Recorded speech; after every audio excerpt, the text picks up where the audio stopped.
계획하심을 따라가도록 주님의 그 계획하심을 구하며 나아가도록 이 시간 함께 한 마음으로 기도드리겠습니다.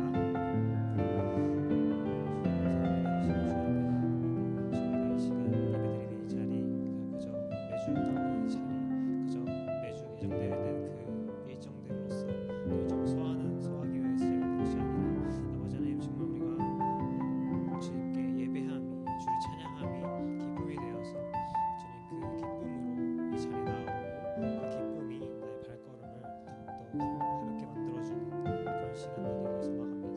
아버지 이 시간 주 앞에 드리는 이 예배가 오롯이 주님만을 뵐 수 있는 예배 되길 소망합니다. 다른 우상들이 치고 올라와서 주님을 가리우는 것이 아니라 정말 하나님 아버지를 기억하며 하나님 아버지를 내가 그 하나님만을 나의 아버지만을 주님 기억하며 나아갈 수 있는 시간 될 수 있도록 아버지 함께 해주시옵소서. 이 시간 주님 새해를 맞이하면서 기도합니다. 새해를 맞이하면서 우리 공동체 우리 청년 공동체가 특별히 청년위원회라는 이름으로 새롭게 나아가게 됩니다. 아버지 하나님 그 시간들 가운데 지금 우리가 새롭게 나아가는 그 시간들 가운데 참으로 부족하고 참으로 미비되었고 참으로 확실한 것이 없어 보일 수 있습니다. 하지만 우리가 그럼에도 불구하고 청년위원회로서 나아가고자 함은 우리가 더욱더 우리 이 청년의 세대 우리 지금 참으로 어려운 세대를 살아가고 있습니다. 하지만 지금 이 청년의 세대가 더욱더 부흥하여서 아버지 하나님 다음 세대들이 더욱더 부흥하여서 주님 앞에 나아가고 더욱더 크게 성장하며 또 그 안에서 교육간의 강건함을 또 그것이 교회를 통한 또 지원으로서 나아가는 걸음이니만큼 우리 마음 가운데 청년위원회를 향한 마음을 더욱더 품게 하시고 이제 청년회로서 나아가는 청년 1부, 2부, 3부의 그 모든 부서들의 걸음을 아버지 함께 하여 주시기를 소망합니다.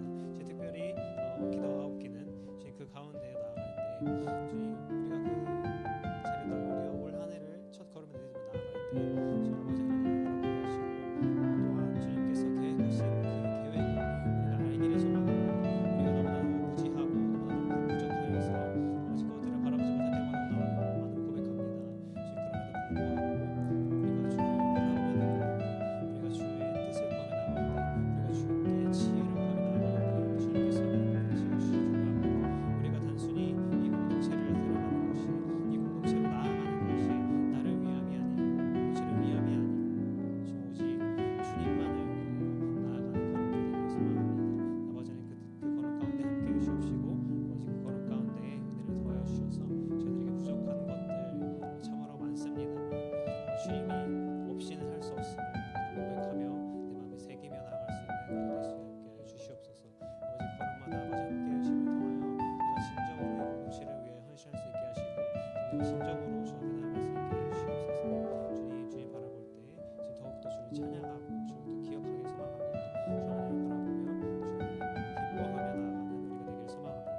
이 시간 주께 간절히 기도하오니 기도 들어주시옵시고 지금 우리 함께 하여 주시옵소서. 또한 지금 오고 있는 발걸음들 주님께서 지켜주셔서 주님 이 시간 우리가 드리는 이 예배가 지금 단순히 그저 하나의 예배가 아니라 정말 내 마음을 온전히 드리고 내 마음에 있는 모든 것들을 제하고 주님만을 바라보는 그런 시간이 될 수 있도록 아버지 함께 해주시옵소서. 주님 더욱더 주님의 은혜를 건드리고 소망합니다. 지금 내 안에 더욱더 소망되게 하시고 기쁨이 되게 해주시옵소서.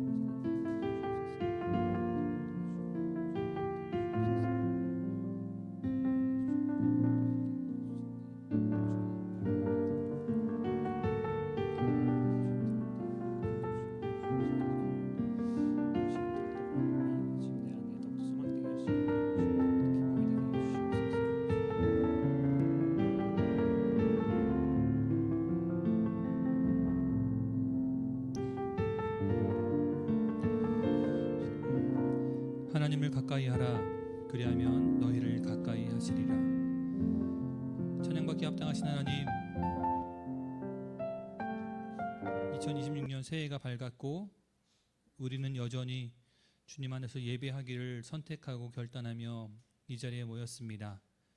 하나님께서 우리의 마음에 주님을 향한 갈급함을 알아주시고 또 우리를 만나 주시어서 하나님을 예배하면 예배할수록 더욱더 깊음 가운데 거하게 하여 주시고 하나님을 알면 알수록 더욱더 기뻐하게 하여 주시옵소서. 또한 세상에 살아갈 때에 세상이 능히 감당할 수 없는 예수 그리스도의 능력으로 살게 하여 주시며 우리 예배 가운데 하나님의 임재를 충만히 누릴 수 있게 하여 주시옵소서. 감사드리며 예수님의 이름으로 기도합니다. 아멘.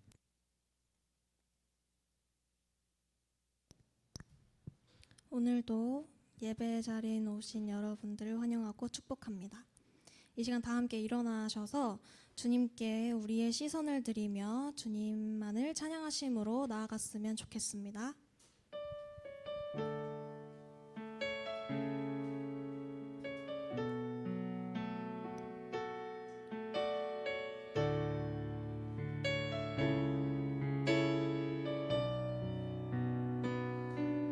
주님을 바라봅니다. 비록 지금은 넘어져도 주가 이곳에 여전히 계시기에 주를 바라봅니다. 주님을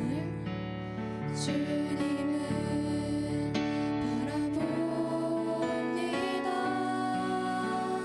비록 지금은 넘어져도 주가 이곳에 여전히 계시기에 주를 바라봅니다.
5년을 보냈음을 기억합니다. 삶의 어떤 순간에서도 주님께서는 사랑과 은혜로 채워주셨습니다. 2026년도 주님을 바라보며 시작합니다. 부족한 믿음을 가지고 나아가도 언제나 그 자리에 계시며 우리와 함께 하시는 주님께 순종하며 나아갔으면 좋겠습니다.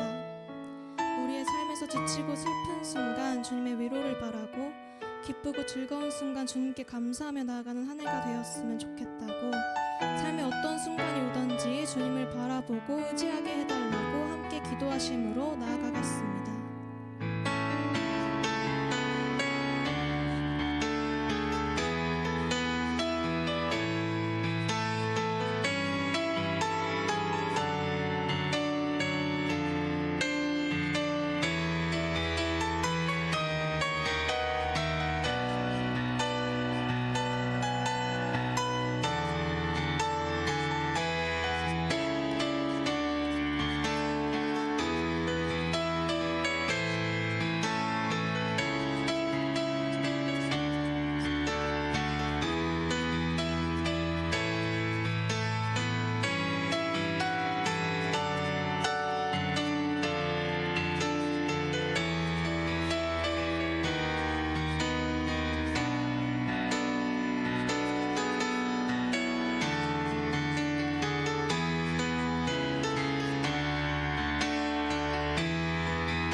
사랑이 많으신 하나님 아버지, 2026년의 첫 주일인 오늘 저희가 이렇게 한자리에 모여 예배를 드릴 수 있게 하심에 감사를 드립니다.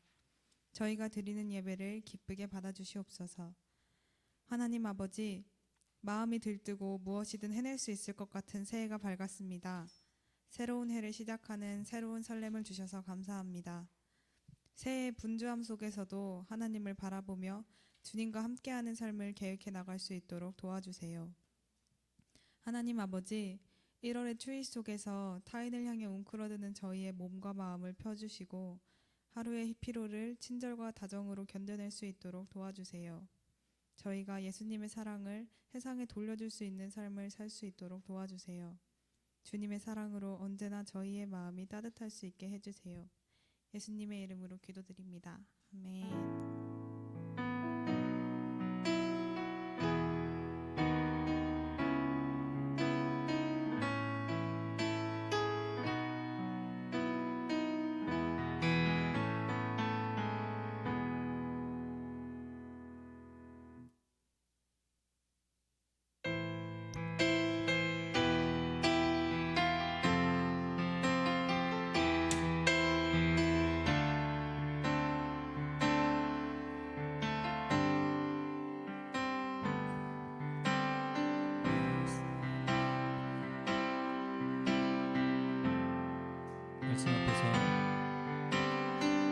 말씀 앞에서 경외함으로 주께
찬양합시다. 말씀 앞에서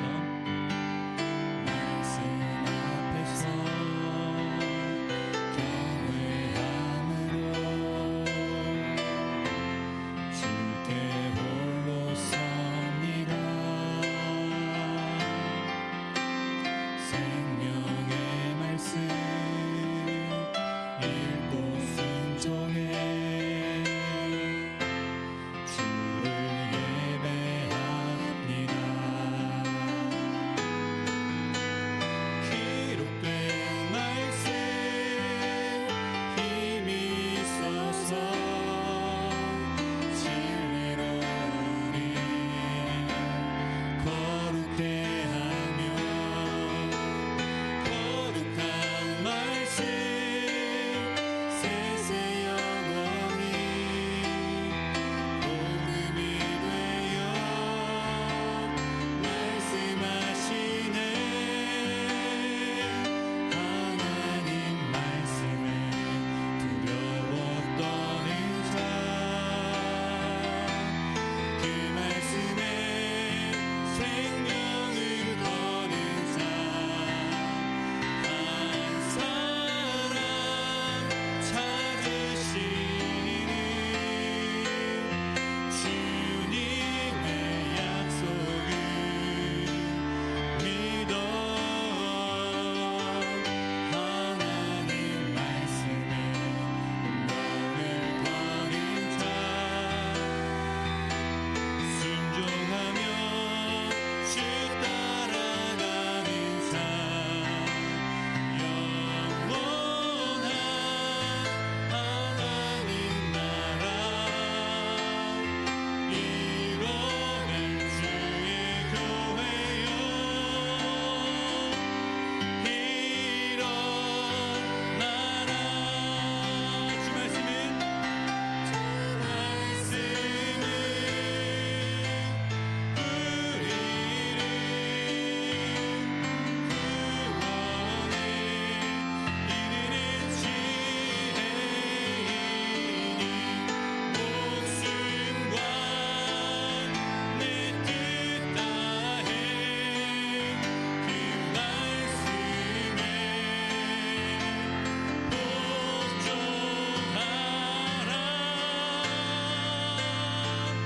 하나님 말씀에 두려워 떠는 자,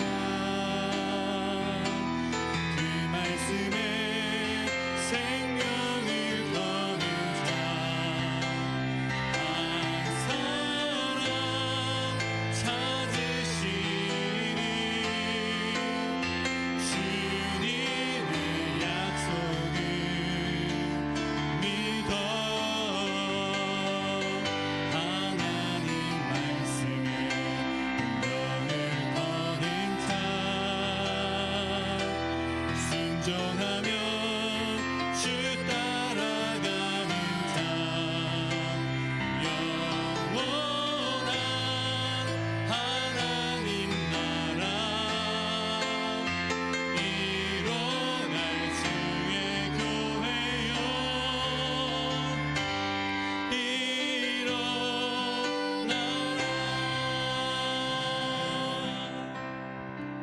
아멘. 하나님, 저희가 주님께 헌신하며 세상에서 쓰이는 예물을 드리고 우리의 삶을 드리기를 다짐합니다. 아버지여, 우리가 주의 복을 누리고 살아가고 주의 진리를 누리며 살아가면서도 주님께 드리는 것에 인색하지 않도록 주님께서 날마다 우리의 마음을 붙들어 주시고 우리가 주님을 섬기고 또 이웃을 섬기고 우리들의 주어진 삶 속에서 최선을 다하는 삶을 살 수 있도록 날마다 성령으로 강건함으로 채워 주시옵소서. 또한 우리가 주님께 드리고 싶지만 드릴 수 없는 형편에도 있습니다. 주여, 우리의 진로와 취업과 또 삶의 여러 가지 길을 열어 주셔서 하나님, 이 땅에서 꼭 필요한 것들, 우리들의 삶에 필요한 것들을 얻고 누리게 하여 주시며 주님께 드릴 때에 부끄러워하는 것이 아니라 더욱더 기쁨으로 드릴 수 있도록 우리의 삶을 풍성하게 채워 주시옵소서. 또한 주님께 드리는 우리의 예물이 하나님의 나라를 위하여서 더욱더 귀하고 복되게 사용되도록 주님께서 인도하여 주시옵소서. 예수님의 이름으로 기도합니다. 아멘.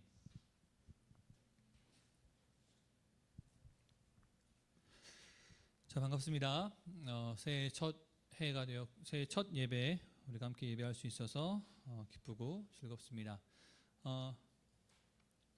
은혜 형제 잠시만 피아노 쪽으로 와주실래요? 우리가 설교하기 전에 한 가지 더 기도하고 싶은 게 있어요.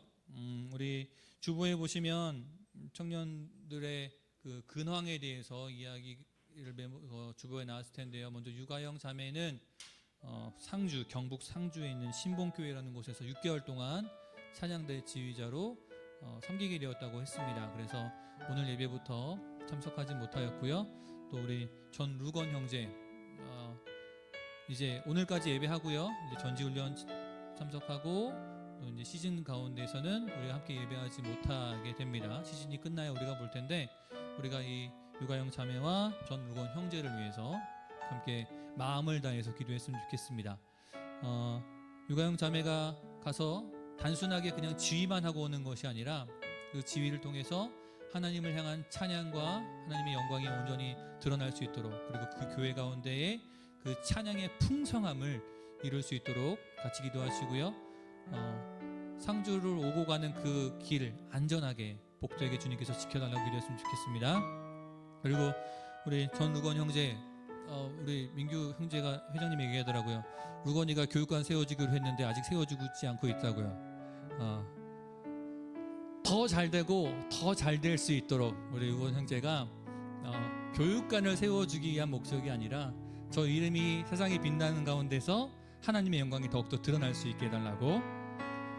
우리 루건 형제를 위해서 루건이 잠깐 자리에서 일어나 주시겠어요? 앞으로 나오면 좀 뻘쭘하겠죠. 네, 그러니까 우리가 몸을 돌립시다.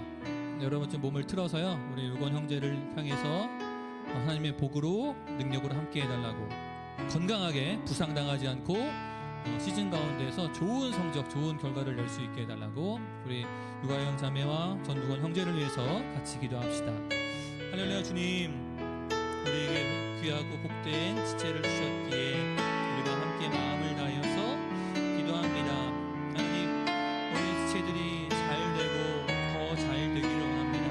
우리들의 지체들의 삶 속에서 하나님의 영광이 충만히 드러나기를 원합니다. 우리 유가영 자매가 오늘부터 경북 상주의 신봉교회에서 찬양대 지휘로 봉사하게 되었는데, 하나님 그 찬양대의 지휘 가운데 하나님의 은혜와 능력을 풍성히 나타내 주셔서 생명이 솟아나고 하나님을 향한 찬양이 더욱더 풍성해질 수 있도록 귀하고 복되게 사용하여 주시옵소서. 상주로 오고 가는 그 발걸음 안전하게 지켜주시고 6개월의 사역이 하나님 주님께서 인도하시는 더욱더 크고 놀라운 그 지경의 확장이 될 수 있도록 역사하시고 인도하여 주시옵소서. 또한 우리 전루건 형제, 하나님 이 시즌 중에 우리와 함께 예배하였지만 하나님 이제는 또 전지훈련에 참석하고 참여하고 또 시즌에 참여합니다. 하나님께서 그 모든 시간 가운데서 안전하게 건강하게 붙들어 주셔서 부상당하지 않게 하시고 좋은 성적을 거두게 하여 주시며 우리 루건 형제의 삶 속에 하나님의 능력으로 충만히 채워주시고 영광으로 인도하여 주시옵소서.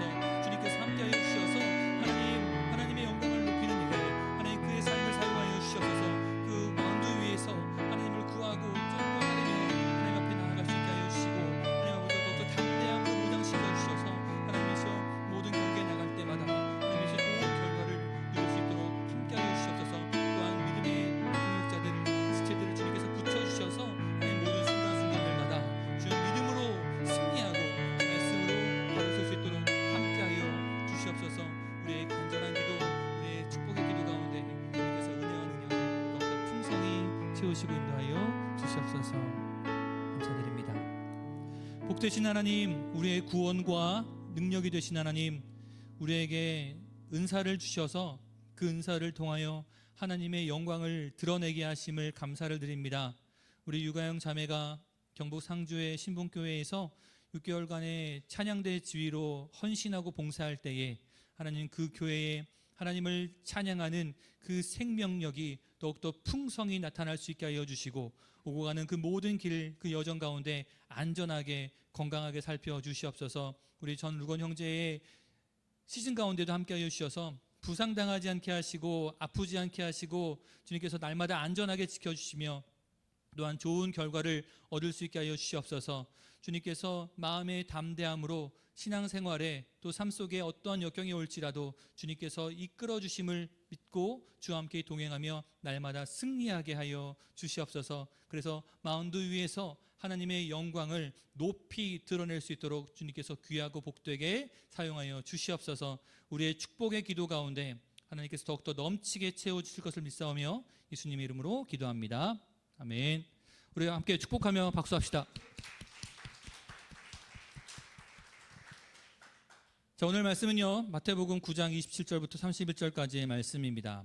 5절의 말씀 우리가 함께 나누실 텐데요, 짧은 절이니까요 같이 한 목소리로 봉독하여 읽도록 하겠습니다. 넘겨주시고요. 시작. 예수께서 거기에서 떠나가실새 두 맹인이 따라오며 소리질러 이르되 다윗의 자손이여 우리를 불쌍히 여기소서 하더니 예수께서 집에 들어가심에 맹인들이 그에게 나아오거늘 예수께서 이르시되 내가 능히 이 일 할 줄을 믿느냐 대답하되 주여 그러하오이다. 이에 예수께서 그들의 눈을 만지시며 이르시되 너희 믿음대로 되라 하시니 그들이 밝아진지라. 예수께서 엄히 경고하시되 삼가 아무에게도 알리지 말라 하셨으나 그들이 나가서 예수의 소문을 그 온 땅에 퍼뜨리니라. 아멘. 여러분, 지난번에는 12년 동안 혈루증을 앓던 여인이 치유되는, 그리고 관리의 딸이 살아나는 그 기적을 행하신 이후에 오늘은 예수님께서 두 맹인의 두 눈을 밝히신 사건의 기록입니다. 예수님께서요, 소년을 이렇게 세우시고 그 집을 떠나가셨습니다. 근데 이때는요, 두 맹인이 예수님을 부르며 따라왔어요. 여러분, 이 당시에 맹인에 대한 사회적인 시선을 아시죠? 요한복음 9장에 보면 예수님의 제자들이 태어날 때부터 맹인된 사람을 가리키면서 예수님께 묻습니다. 선생님, 저 사람이 맹인으로 태어난 것은 저 사람의 죄입니까? 아니면 저 사람의 부모의 죄 때문입니까? 이렇게 물어봐요. 이게 당시에 맹인들을 바라보던 표준적인 시각이었습니다. 그러니까 태어날 때부터 앞을 볼 수 없는 선천적인 장애를 갖고 태어난 것도 분명히 죄를 지었기 때문에 하나님께서 심판하신 거다, 징계를 받은 것이다라고 하는 정죄를 받았고요, 비난을 들어야만 했어요. 그리고 부정한 죄인으로 낙인찍혔기 때문에 이들은 사회적으로 경제적으로 철저히 고립될 수밖에 없었습니다. 두 눈이 보이지 않으니까 정상적인 경제활동은 할 수 없었겠죠. 그래서 대부분의 맹인들은요, 길거리에 앉아서 구걸하는 것이 그들의 경제활동이었어요. 사회의 가장 낮은 부류인 부정한 자와 무능한 자로 낙인 찍혀 있습니다. 그리고 율법의 엄격한 적용에 따라서요, 신체적인 결함이 있는 사람은 성전에 예배하러 들어갈 수 없습니다. 그러니까 이 사람들은 영적인 소외까지 당하는 거예요. 내가 무슨 죄를 지었다고, 무슨 잘못을 저질렀다고 내가 예배할 수도 없다. 그 누구도 이 사람들이 성전 안으로 들어오는 걸 맞이하지 않았어요. 그리고요, 당시 바리새인들과 같은 종교 지도자들은 자신들은 본다 이렇게 확신하면서 육체가, 그 시야가 없는 사람들 멸시했습니다. 마태복음 20장에 보면 거기서도 역시 길가에서 예수님을 부르며 외치는 소경들이 나오거든요. 그때 다윗의 자손이여 이렇게 외칠 때요, 주변 사람들이 꾸짖습니다. 조용해, 뭐 말이 좋아 조용해져, 닥쳐라고 그렇게 얘기했겠죠. 이 사람들은 존재 가치가 없는 사람들이니까 막 험한 말로 했겠죠. 사회적으로 이 사람들은요, 아주 무가치한 사람들이었다라고 하는 거예요. 이렇게 철저히 외면당하는 두 맹인이요, 예수님을 따라갑니다. 근데 여러분, 여기서 한 가지 어려움이 있죠. 어떻게 따라가요? 맹인인데 보이지가 않는단 말이죠.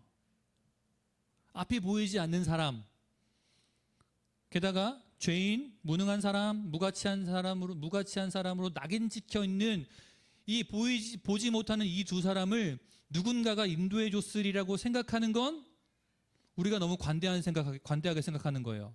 아무도 이 사람들을 인도하거나 이끌어주지 않았을 거예요. 이 두 사람이 예수님을 따라간다는 건 사실 불가능에 가까운 일이기도 했습니다. 한 가지 유력한 추정이 있어요. 뭐냐면 시야가 어두운 사람은 뭐가 발달하죠? 청각, 그리고 촉각. 이 사람들은 청력으로 사람들의 발걸음 소리를 따라서 예수님을 쫓아갔을 거예요.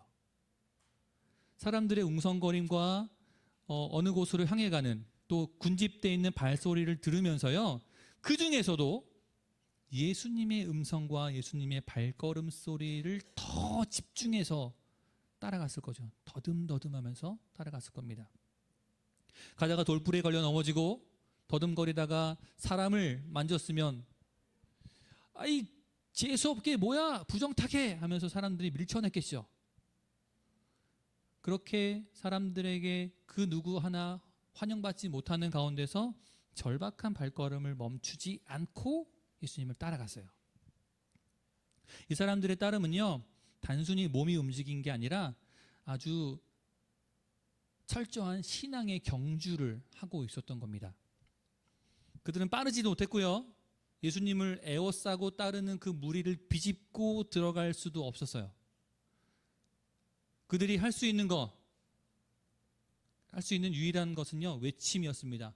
다윗의 자손이여, 우리를 불쌍히 여기소서라고 하는 이 외침이었어요. 그들을 바라보는 시선과 다르게요, 이 사람들은 자신들의 선포를 통해서 자신들이 누구를 보고 있는지를 나타냈습니다.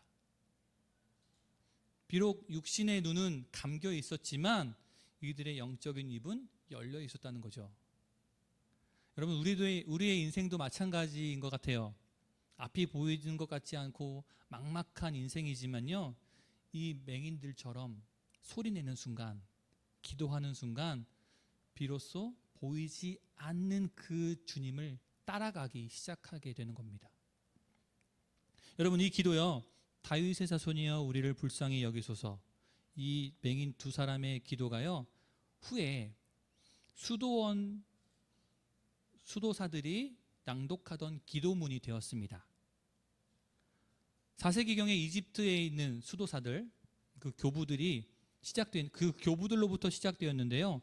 교부들은 어떻게 해요? 수도사들은요, 데살로니가전서 5장 17절 쉬지 말고 기도하라를 어떻게 적용할 수 있을까, 이걸 엄청나게 고민했다고 해요.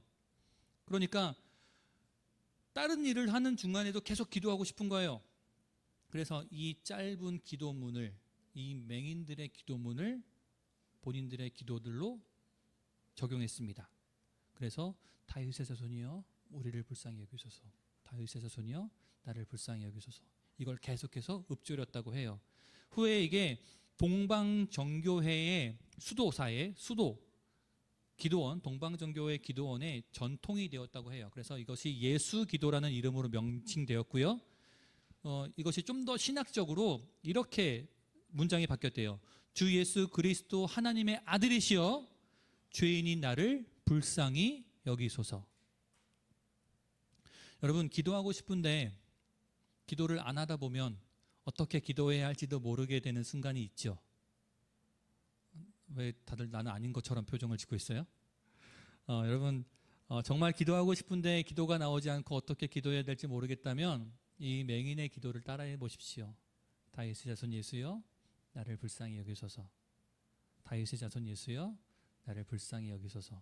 이렇게 기도하다 보면 우리를 불쌍히 여기시는, 우리를 긍휼히 여기시는 그 예수 그리스도의 마음에 닿을 수 있을 겁니다. 여러분, 어찌된 영문일까요? 이들의 외침은 분명히 크게 들렸을 겁니다.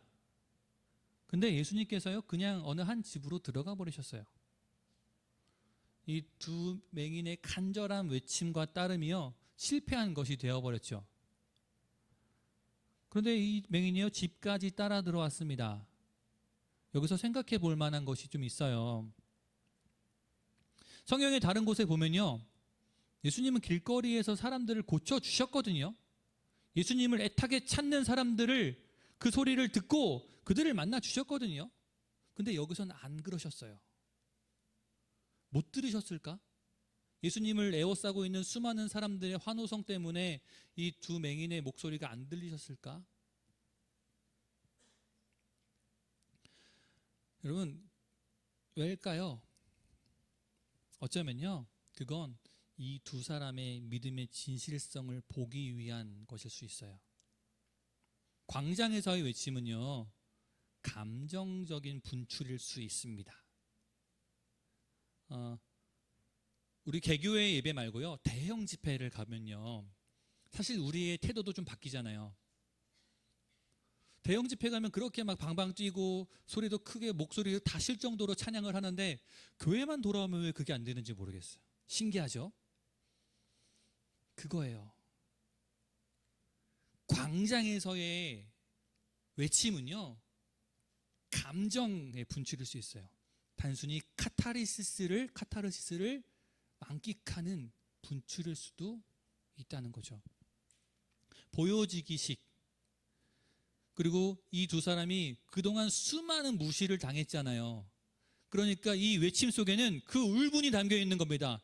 주님, 이 인간들이 날 인간 취급도 하지 않아요.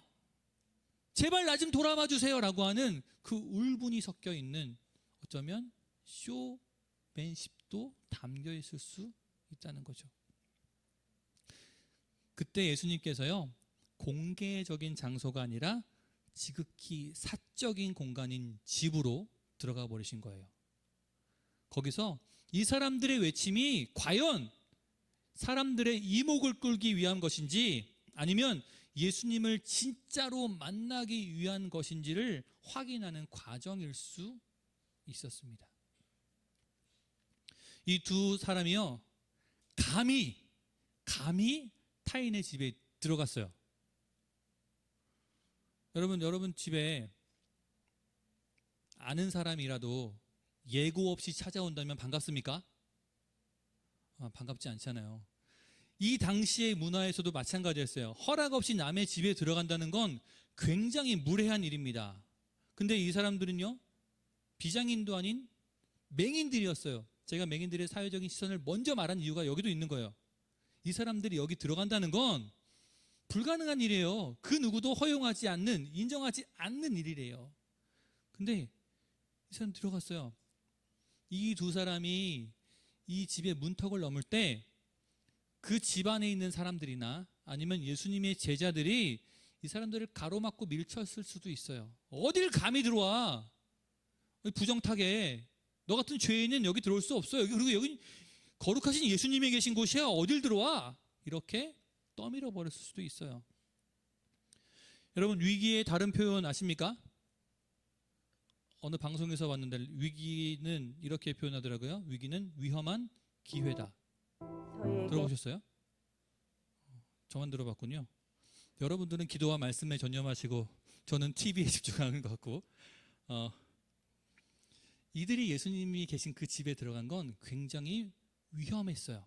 그런데 기회였습니다. 왜냐하면 그곳에 들어가면 비로소 예수님께 더 가까이 나아갈 수 있었고요, 예수님과 마주할 수 있는 환경이 펼쳐지기 때문에 그래요.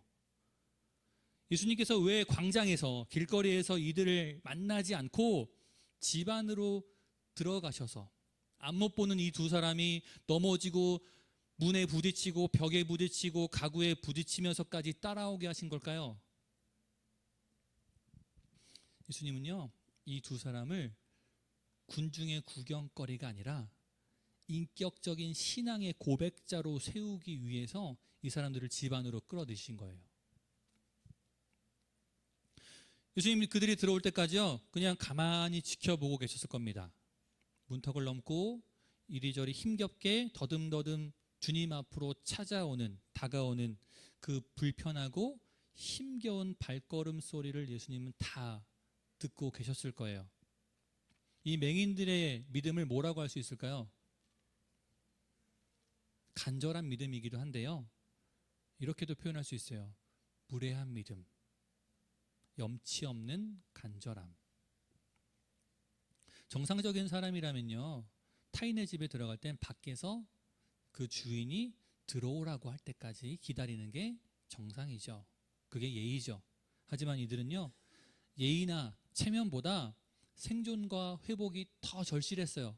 그러니까 사회적인 금기를 깨는 행위일지라도, 그것이 무례한 행위일지라도 그것을 꾸짖지 않고 그 상황을 뚫고 들어오는 것을 인정하시는 예수님께 나아간 겁니다.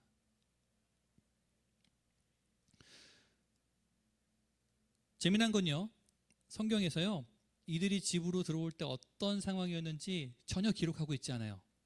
이 집안에, 이 집 주변에 사람들이 있었는지 없었는지도 전혀 기록하고 있지 않아요. 그냥 마치 당연한 일인 것처럼 예수님이 집에 들어가셨다, 두 사람이 따라 들어왔다, 이렇게 그냥 전개해버려요.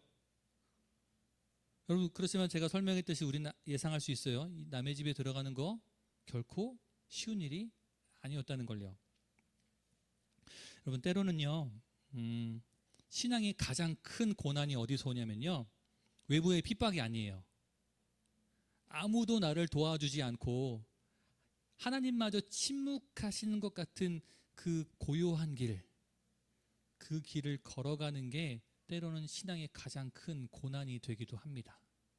이 두 사람은 그들의 인생에서 어쩌면 가장 큰 고난의 길을 걸었을 수도 있어요.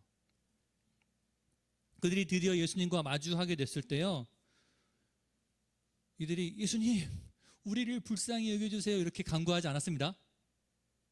이야기가 되게 확확 진행돼요. 예수님께서 마치 기다렸다는 듯이 내가 능히 이 일을 할 줄을 알아?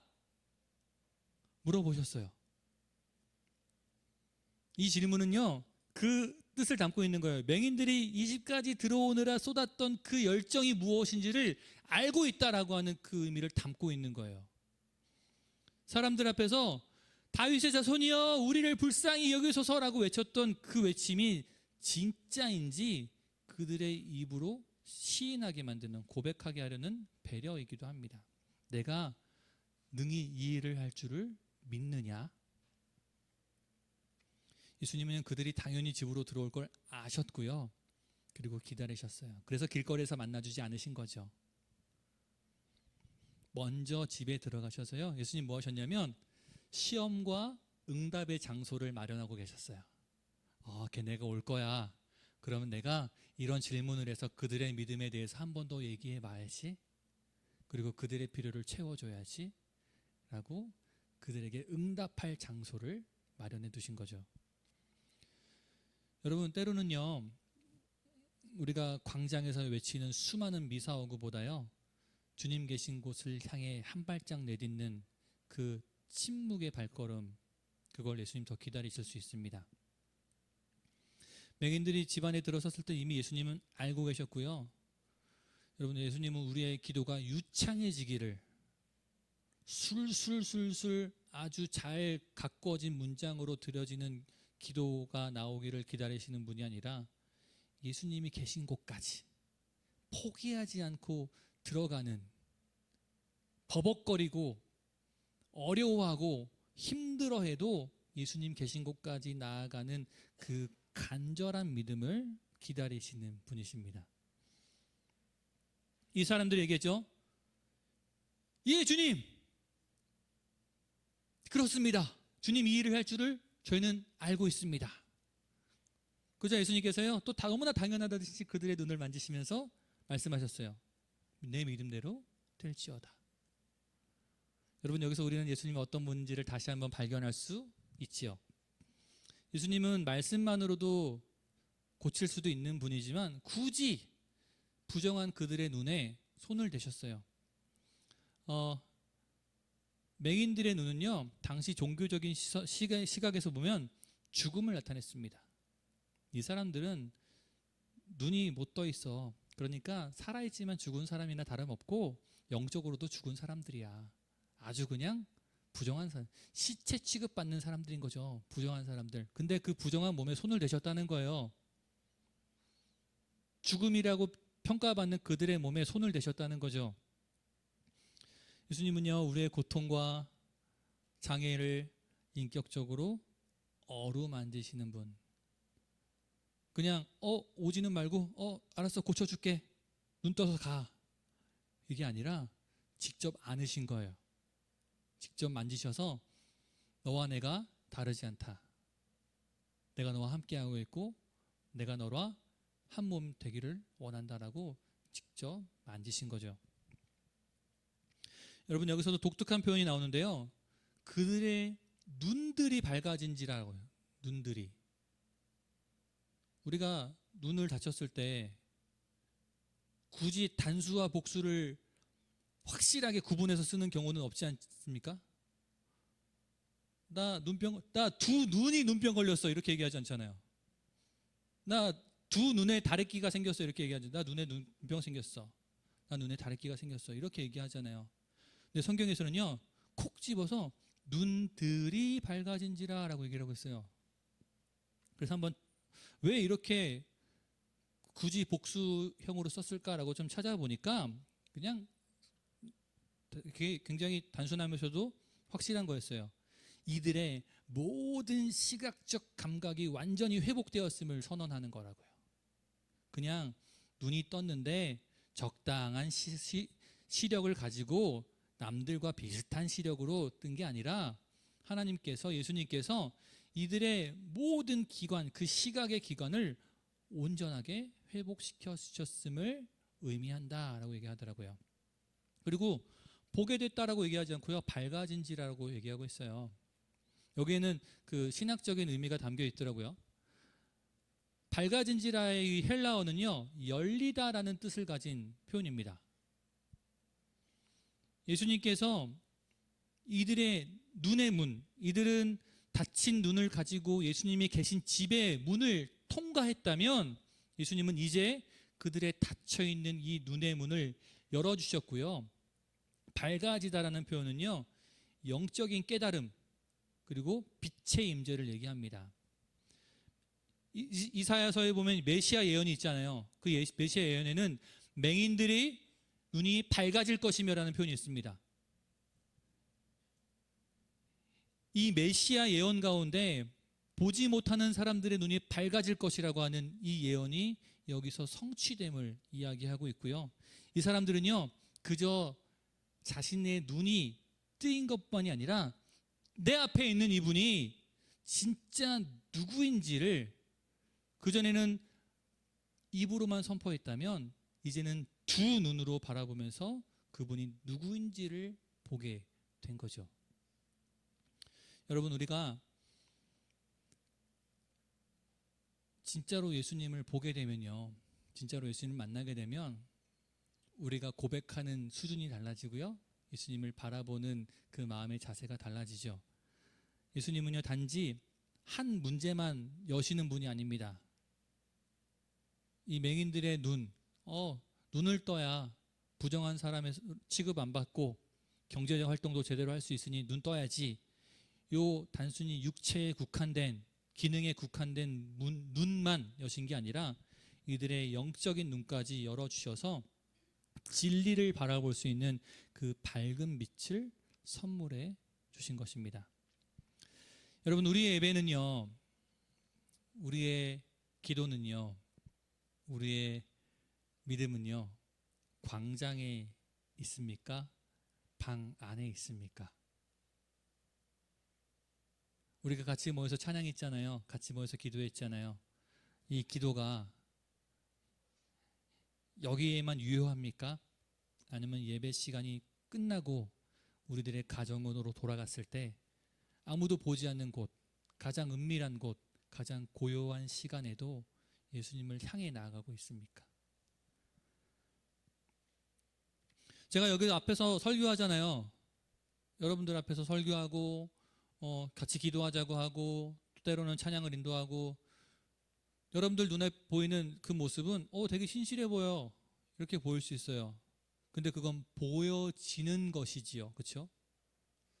근데 제가 집으로 돌아갔을 때 그 모습을 유지하는지는 아무도 알지 못해요. 어제 그 수련회 답사를 갔다가 식사 시간에 제 아내에게서 전화가 왔어요. 근데 저는 제가 밖에 나와 있는데 집에서 전화하는 걸 되게 싫어합니다.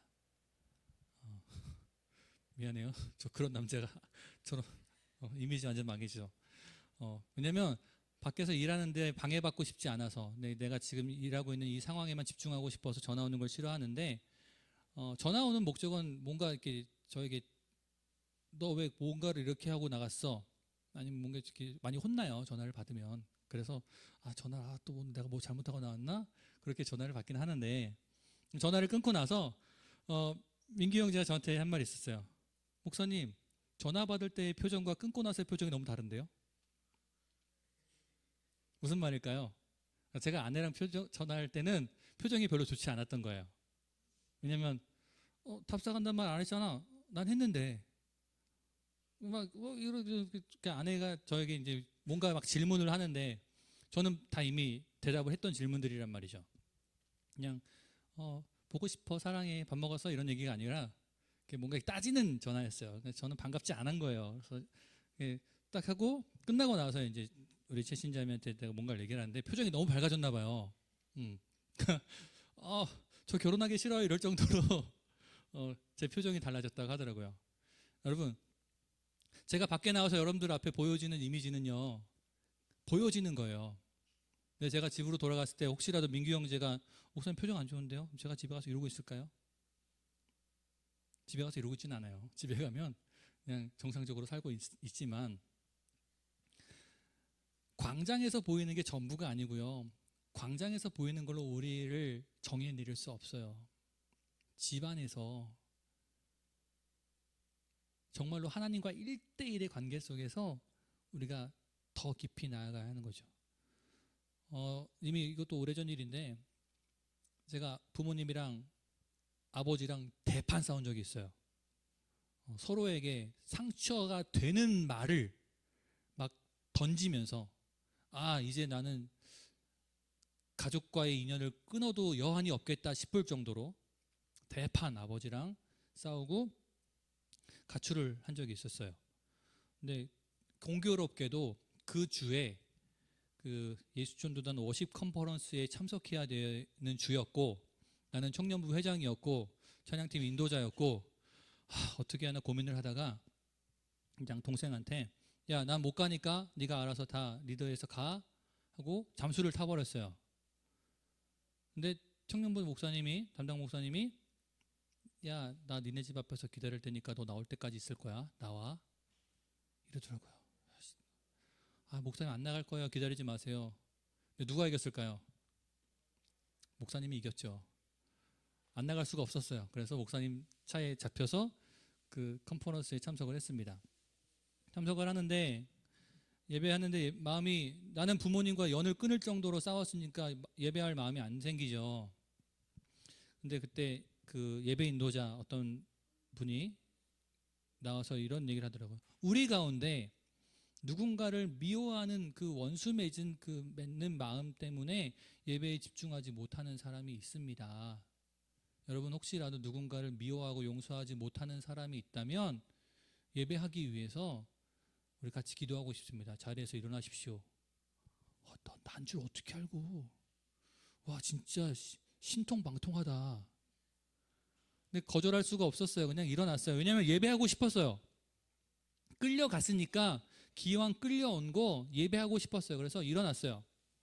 그래서 그분이 여러분 용서하는 기도를 하십시오. 억울하고 용서하기 싫어도 용서하기를 결단하고 기도하십시오라고 하는데 하나님 아버지 용서할게요. 아빠 용서할게요. 기도가 됐겠습니까? 기도가 안 되죠. 연을 끊고 싶을 정도로 싸웠는데 그게 용서가 되겠어요? 기도가 일단 1차로 끝났어요. 근데 그분이 그러는 거예요. 아직도 용서가 안 되는 분이 있습니다. 여러분 정말로 그 마음을 회복하고 싶은 분은 손 드십시오. 그래서 손을 들었어요. 손을 들고 쪽팔린데 우리 다 동생들이고 그런데 손을 들긴 했어요. 다시 기도를 하는데 누군가가 제 어깨에 손을 탁 올렸어요. 근데 그게 누군지는 모르죠. 당연히 눈 감고 있으니까. 근데 그 손 올림이 닿는 순간, 어깨에 누군가의 손이 딱 닿는 순간 갑자기 마음이 무너지는 거예요. 엉엉 울게 됐어요. 엉엉 울게 되면서 정말로 하나님 내가 용서할게요. 아빠를 용서할게요. 용서할게 하면서 그제서야 예배 가운데 내가 진짜로 빠져들고 있다는 거를 경험을 하게 됐어요. 이 얘기를 왜 하냐면 여러분, 제가 제 마음의 상처를 깊이 들여다보는 그곳까지 내려가는 수고가 없었다면, 제 마음의 그 골방의 상처까지 닿는 애씀이 없었다면, 저는 그냥 그 광장에서 기분 좋은 척, 신령한 척, 거룩한 척, 그리고 예배하고 돌아섰을 거예요. 그리고 집 돌아와서는 또 교회 가서는 아무렇지도 않은 척 지냈다가 집에 돌아가서는 괴로워서 용서 못하고 부모님과 이를 갈며 지냈겠죠. 우리는요, 공적인 자리에서 간절하게 보이는 것이 아니라 사적인 자리에서 진실되게 겸손하게 고백하는 믿음이 진짜 필요합니다. 여러분, 예수님께서 여러분의 기도에 침묵하실 때 돌아서십니까? 포기하십니까? 아니면 염치불구하고 더 주님 계신 곳까지, 그 집안까지 주님 만나 주실 때까지 비집고 들어가십니까? 맹인들에게 문턱은 장애물이었지만요, 믿는 사람들에게 문턱은요, 주님을 만나는 마지막 관문일 뿐입니다. 예수님은요, 그 맹인들과 또 우리를 따돌리려고 하시는 것이 아니라 우리가 주체적으로 주님 앞에 설 수 있는 시간을 주고 계신 거예요. 간절한 기도에 응답하시지 않는 것을 예수님의 외면과 거절이라고 여기지 않았으면 좋겠습니다. 그리고 때로는 나는 기도하는데 왜 기도 응답이 안 되지? 나는 믿음이 없는 사람인가? 이렇게 의심하는 사람들도 더러 있는데요. 여러분, 우리들의 믿음을 의심하지 않았으면 좋겠어요.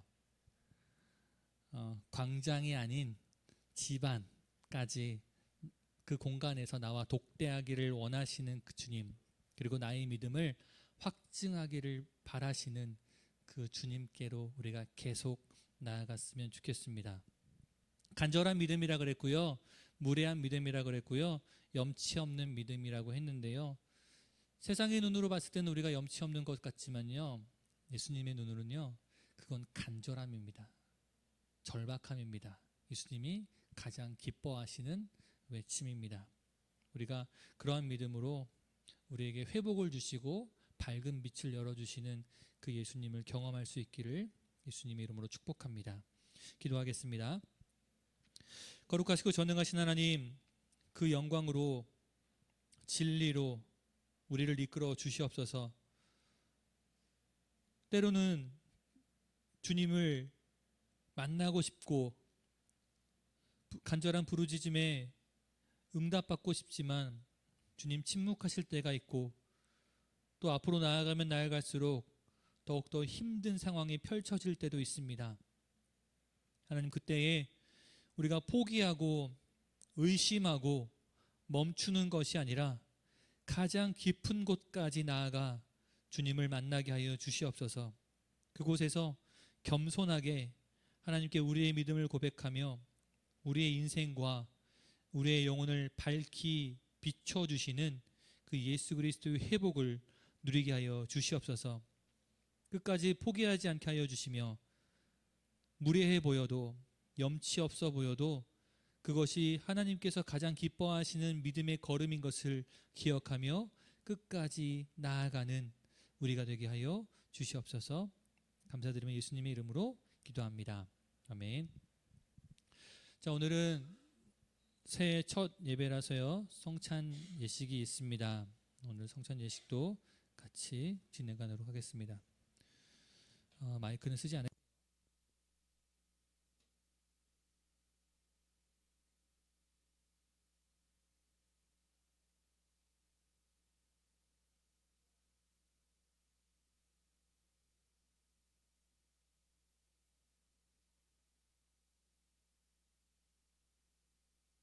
주님의 살과 주님의 피를 함께 먹고 보혈을 예수님의 희생을 깊이 회상하고 묵상하고 그것을 다시금 우리들의 삶 속에 적용하는 의미가 담겨 있는 것을 우리가 다 알고 있을 것입니다. 성찬에 참여할 때는요, 우리 모두가 우리와 화평케 하신 그 예수 그리스도 안에서 하나가 되기를, 예수님과 하나가 되고 우리 공동체가 하나가 되기를 바라는 그런 마음과 믿음으로 성찬에 참여해야 합니다. 잠시 기도하겠습니다. 우리를 위하여 살을 찢기시고 피를 다 흘려 죽으신 주님, 오늘 우리가 정결하지 못한 마음과 육체를 가지고 이 자리에 나와 있습니다. 이제 주님의 살과 피를 묵상하는 귀한 성례전을 우리가 치릅니다. 이 자리에 임하여 주셔서 우리의 입과 육체의 모든 기능에서 주님의 살과 피를 깊이 경험하게 하여 주시고, 그래서 주님과 함께하는, 주님 우리 안에서 더욱더 새로워지는 기쁨이 가득하게 하여 주시옵소서. 온전히 성령님의 임재 안에서 이 시간들이 이루어지게 하여 주시고, 우리가 온전히 주님과 더욱더 깊이 교제하고 하나 되게 하여 주시옵소서. 예수님의 이름으로 기도합니다. 아멘. 주님께서 잡히시던 날 밤이셨습니다. 사랑하시는 그 제자들과 함께 식사를 하실 때에 예수님께서 마이크를 배경하십니까? 예수님께서 떡을 들고 하늘을 우러러 축사하시며 말씀하셨습니다. 이것은 너희를 위하여 상하고 찢긴 내 몸이다. 이것을 받아 먹으라고 명령하셨습니다. 그리고 식후에요,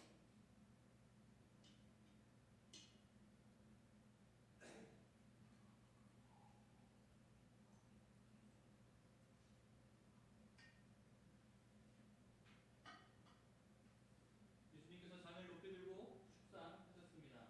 그리고 제자들에게 이 잔을 주시면서 말씀하셨습니다. 이것은 너희를 위하여 흘리는 내 피다. 너희와 내 사이에 맺어진 새 언약의 피다. 받아 마시라고 그렇게 말씀하셨습니다.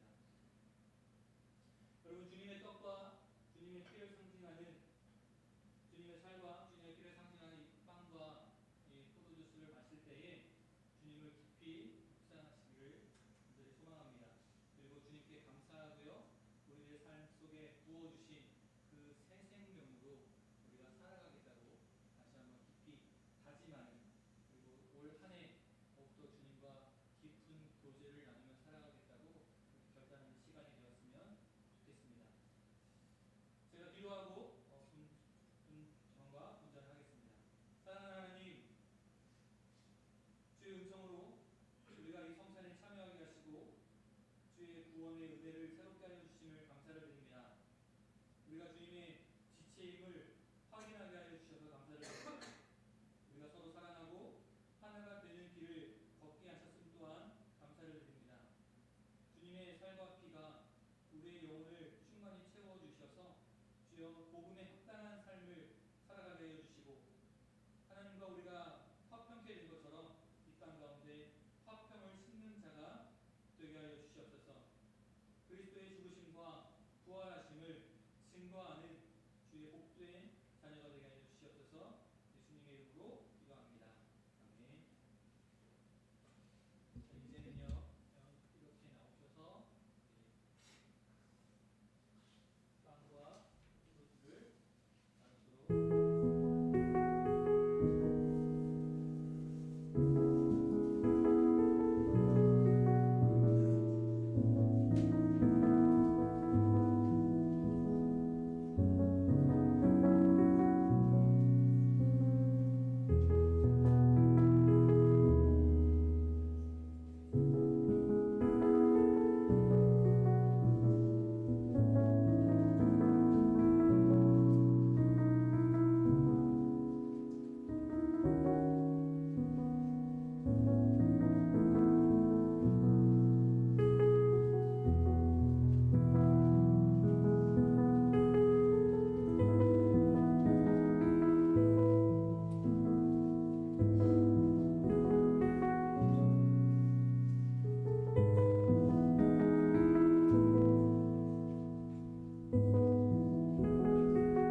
살게 하여 주시옵소서. 직장에서, 학교에서, 또 우리가 살아가 수많은 사람들과 함께 마주하는 그 삶의 현장에서 그리스도인으로서 온전한 빛을 나타낼 수 있도록 역사하시고 인도하여 주시옵소서. 이제는 우리 주 예수 그리스도의 은혜와 하나님 아버지의 무한하신 사랑과 성령님의 인도하심이 광장에서 집 안까지 예수 그리스도를 마주하기를 힘쓰기를 다짐하는 우리 모두에게 이제로부터 영원토록 함께하기를 간절히 축원합나이다. 아멘.